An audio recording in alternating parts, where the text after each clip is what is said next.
Bonne année 2015. Chers compatriotes, nous venons de dire au revoir à l'an 2014. Et cette année 2014 que nous venons de terminer, nous l'avons clôturée avec grand succès en remportant de victoire en victoire.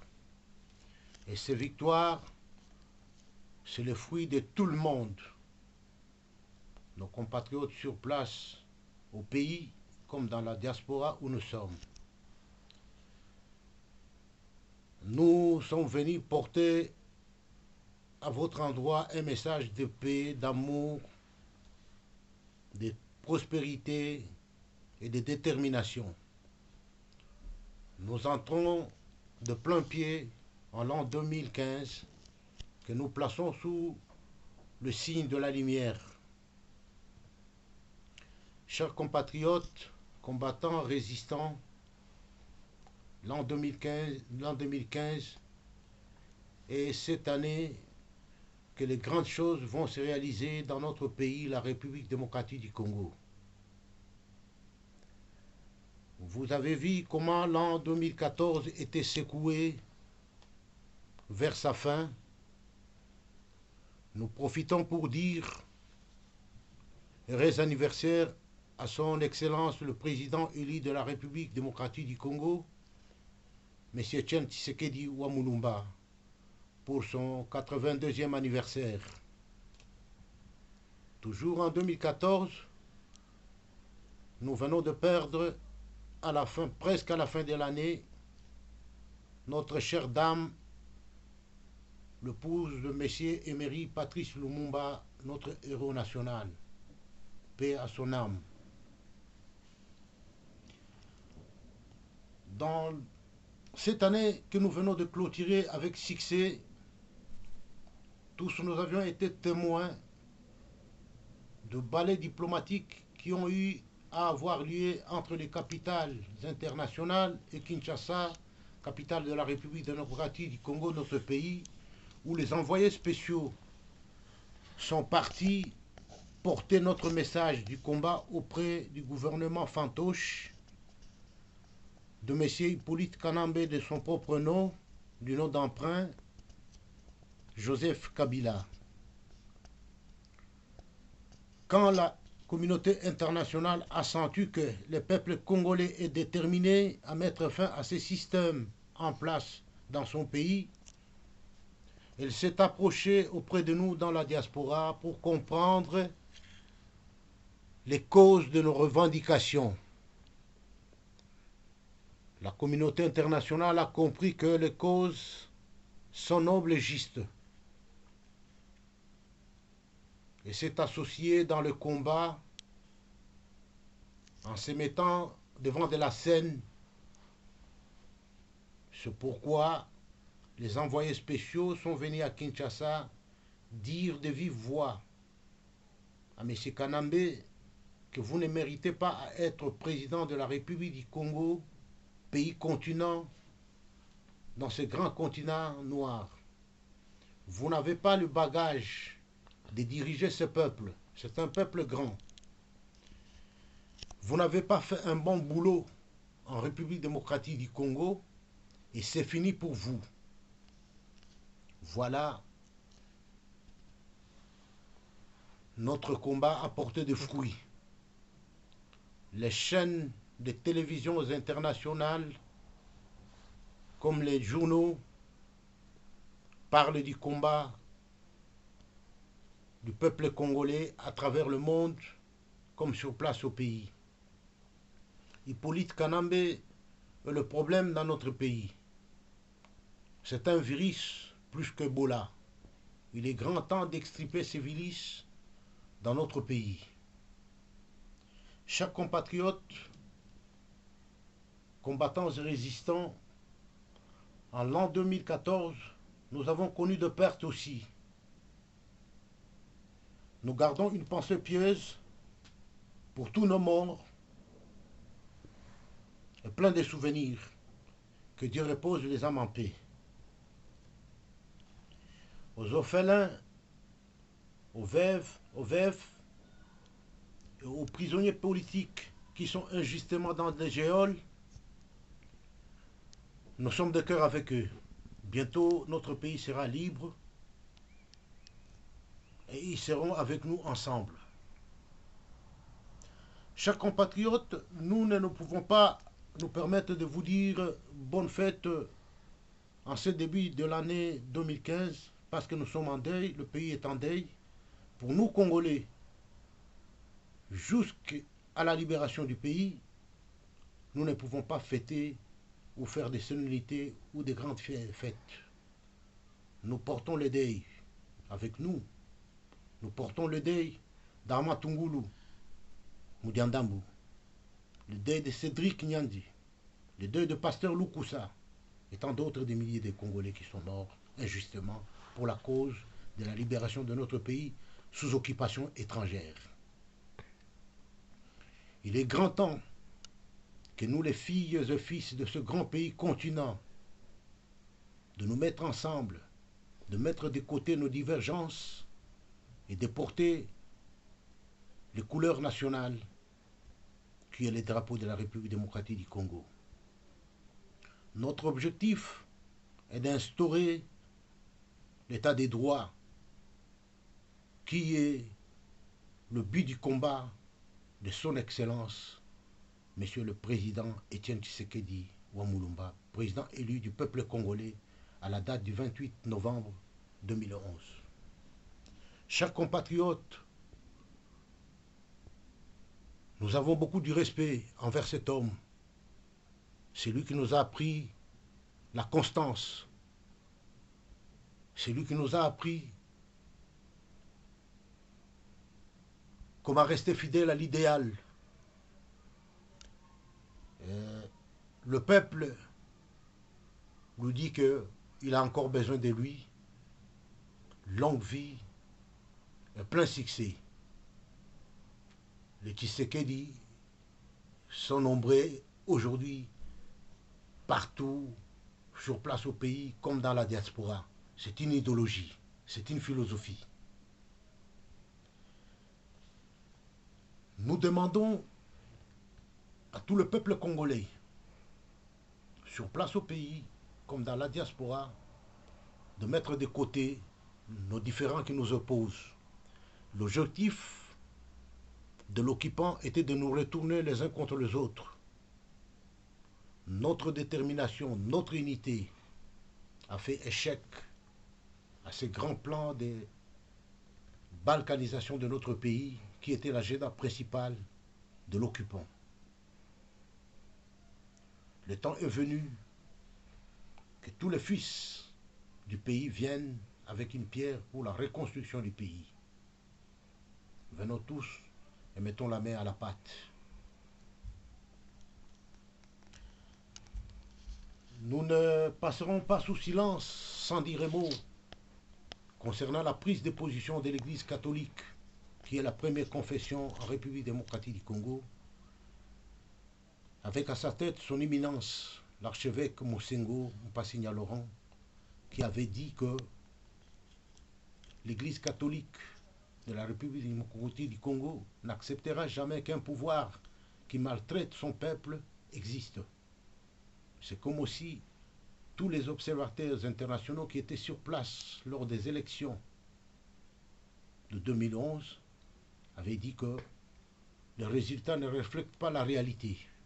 C'est pour dire que ce monsieur Étienne Tshisekedi qui était élu par le peuple, et c'est la cause de cette crise que nous connaissons jusqu'à aujourd'hui. Le temps est venu de changer la donne. Notre combat a porté des fruits. Nous avons vu comment la paix a changé de camp. On se bouscule dans la Kabylie. Les teneurs de ce parti, de ce mouvement, sont sortis dans les rangs. Jean-Claude Mouyambo, bâtonnier du Katanga, a dit haut et fort que non à la révision de la Constitution et non au troisième mandat à Hippolyte Kanambe. Et ce 23 décembre, Moïse Katumbi est venu dire ce qui n'était pas dit ouvertement par les autres. Il a dit, nous avons pris acte. Ce n'est pas une question de débat ou de discussion. C'est une façon de se confesser et de se racheter auprès du peuple. Moïse a dit, sur la grande place de la Poste à Lubumbashi, qu'il y avait eu 2 faux penalty. Et le 3e penalty n'aura pas lieu. Il a parlé en des termes en tant que sportif et chairman de l'équipe Tout-Puissant Mazembe, une grande équipe du continent. C'est pour dire que le 3e mandat de Kabila ne peut pas avoir lieu. En cas où il force la main, les supporters vont descendre dans l'heure de jeu, c'est-à-dire le soulèvement populaire. Toutes les options sont sur la table. La première est le soulèvement populaire. La deuxième, un dialogue pour voir comment nous pouvons chuter, comme l'avait demandé l'accord cadre d'Addis Abeba. Et la troisième, c'est le soulèvement par les armes, individuellement, comme le font nos amis arabes. Comprenez. Nous disons aussi félicitations, merci à M. François Hollande, président de la République française, terre d'asile, qui par son courage a pris notre message jusqu'à destination, à la tribune de la francophonie au 15e sommet, là où il a dit ouvertement que les présidents des pays dont les constitutions sont objets de discussion, en cas où ils oseront toucher à ces constitutions, ils trouveront leur peuple sur la route. Et ces peuples de ces pays trouveront l'appui de l'espace francophone, entendez, de la France et la communauté internationale. Aujourd'hui, dans son discours de l'état du lieu de l'an 2014, Kabila a engagé un bras de force avec la communauté internationale qui l'installa là où il est. C'est-à-dire, il s'est poignardé lui-même. Et sa fin est là. Il a signé sa mort avec son propre sang. Chers compatriotes, combattants et résistants, nous savons qu'il y a eu des frustrations durant l'an 2014. Il y a eu des déplacements de langage. Il y a eu des trahisons. Nous sommes des êtres humains. Recourons à notre coutume, qui est la coutume du palabre. Allons sous l'arbre du palabre, enterrons l'âge de la guerre, fumons le calumet de paix, autour du calebasse de vin, discutons et après nous verrons la suite. En ces temps, ne voyons pas les partis politiques ou les personnes. Voyons la République démocratique du Congo avec ses 70 millions d'habitants, ses 10 millions de morts, ses veuves, ses veufs, ses orphelins qui manquent du pain, aussi longtemps que le pays est sauvagement riche. Un scandale dans le monde. Chers compatriotes, le monde entier nous observe. Ils attendent de voir en quoi nous sommes capables, nous, peuple congolais. C'est un devoir qui nous est conféré par l'article 64 de la Constitution de la République démocratique du Congo, notre cher et beau pays, de défendre ces pays en cas de danger. La nation est en péril. La cage brûle. Qu'attendez-vous? Mettons-nous debout comme un seul homme et mettons fin à ces systèmes. La comparaison n'est pas raison. Nous ne comparerons pas la République démocratique du Congo avec le Burkina Faso. Nous avons été les premiers, à l'époque de l'ère de la démocratisation dans nos pays, à se soulever, à dire non à un puissant homme qui fut le maréchal Mobutu. Et il est parti. L'AFDEL n'a pas fait de guerre en République démocratique du Congo. C'était l'opposition radicale avec l'UDPS à la tête qui avait terrassé Mobutu et son peuple.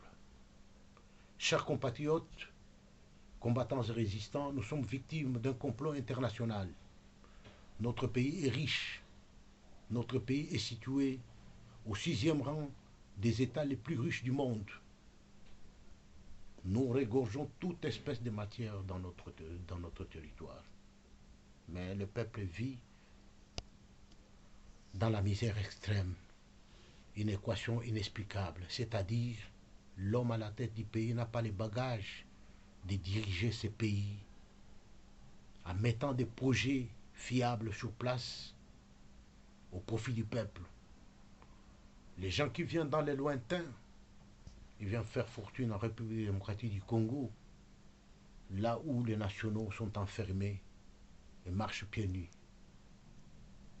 L'exemple de la province du Bas-Congo, là où le grand Inga, qui alimente au Japon, en Afrique du Sud, mais les autochtones du Bas-Congo sur place manquent l'électricité. Revers de médaille. C'est triste à entendre, c'est triste à voir. On parle négativement des Congolais dans le monde actuellement. Nous n'avons plus de valeur. Cherchons à nous rétablir sur la scène. Notre pays occupe le bas de l'échelle selon les statistiques de l'ONU. Mauvaise gouvernance, corruption, taux de mortalité, famine, misère, tout le mal est dans le Congo. Chers compatriotes, il y a à boire et à manger dans ce pays.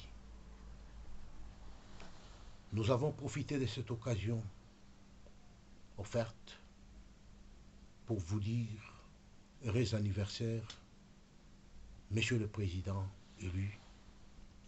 Le peuple congolais a besoin de vous. Et à tout le monde, à tout notre peuple sur place au pays, nous disons bonne année 2015, année de lumière, année de la détermination, comme dans la diaspora et sur place au pays. Nous aurons l'occasion de nous retrouver encore une fois pour des sujets plus importants et des instructions qui seront données par la diaspora au peuple sur place, comme les peuples sur place, nous enverrons aussi dans la diaspora les lignes à suivre afin d'atteindre l'objectif. Que Dieu bénisse la République démocratique du Congo et son peuple. Merci.